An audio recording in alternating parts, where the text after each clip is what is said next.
De 9h à midi, c'est Horizon Week-end. Bonjour à tous, bonjour à toutes et surtout bonjour à toi Marine, ravi de te retrouver. Avec les beaux jours qui reviennent, on a tous envie de balades en forêt, de pique-nique et de jeux dans le jardin. Mais qui dit nature dit aussi parfois les tiques. Et là, souvent, on pense tout de suite à la maladie de Lyme. Marine, est-ce qu'on doit vraiment s'inquiéter ? Bonjour Ludo, bonjour à tous. Alors, pas de panique, oui, les tiques existent. Et oui, certaines peuvent transmettre la maladie de Lyme, tout à fait. Mais la bonne nouvelle, c'est qu'avec quelques gestes simples, on peut se protéger efficacement tout en continuant de profiter du plein air. Alors d'abord, une tique, c'est quoi exactement ? C'est un petit acarien qui est à peine plus gros qu'une tête d'épingle et qui vit dans les zones boisées, humides ou heureuses. Elle se fixe à la peau d'un animal ou d'un humain pour se nourrir de son sang. Et ce comportement est tout à fait naturel et il n'est pas vraiment dangereux en soi. Mais c'est là qu'intervient le risque quand même, non ? Oui, exactement. En fait, en se nourrissant du sang, certaines tiques peuvent transmettre une bactérie qui est appelée Borrelia burgdorferi, responsable de la maladie de Lyme. Alors attention, toutes les tiques ne sont pas porteuses. Et en France, on estime que selon les régions, seulement 1 à 20% d'entre elles sont infectées.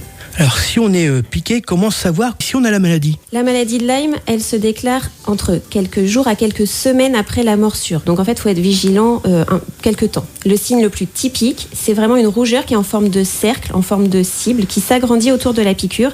Et c'est ce qu'on appelle un érythème migrant. À ce stade-là, un simple traitement antibiotique suffit dans la majorité des cas. Et si on ne s'en rend pas compte tout de suite ? Alors si la maladie n'est pas détectée, elle peut évoluer en fatigue chronique, douleurs articulaires, troubles neurologiques, mais ces formes qui sont avancées, elles restent vraiment rares, surtout si l'on agit rapidement. Alors justement, comment faire ? Que faire pour éviter tout ça ? Alors tout repose sur la prévention. Il y a 3 étapes clés. D'abord, avant la balade, je vous conseille de porter des vêtements longs et clairs pour repérer plus facilement les tiques, d'appliquer, si vous le souhaitez, un répulsif adapté et pensez à protéger donc les enfants et les animaux de compagnie aussi. Après la sortie, il faut bien regarder et inspecter votre corps. Le cou, le cuir chevelu, les aisselles, derrière les genoux, les oreilles, tous les plis en fait, parce que les tiques aiment les endroits chauds et humides. Et si vous en trouvez une, il faut l'enlever. J'insiste avec un tire-tique, pas de pince à épiler, pas d'huile, pas d'alcool, pas ce genre de choses. Juste le tire-tique, on tourne doucement, on tire et on désinfecte après.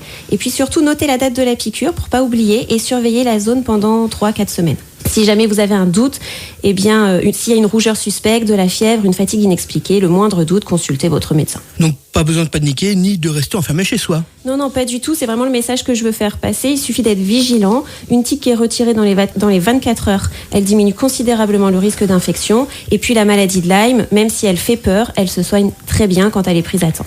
Merci Marine pour ces explications rassurantes. Chers auditeurs, profitez des beaux jours, mais avec quelques bons réflexes. Vous pouvez le faire en toute tranquillité. Exactement. Baladez-vous, jardinez, respirez. La nature est bonne pour la santé, à condition d'y aller bien préparé. Merci Marine, à la semaine prochaine. Merci. Horizon.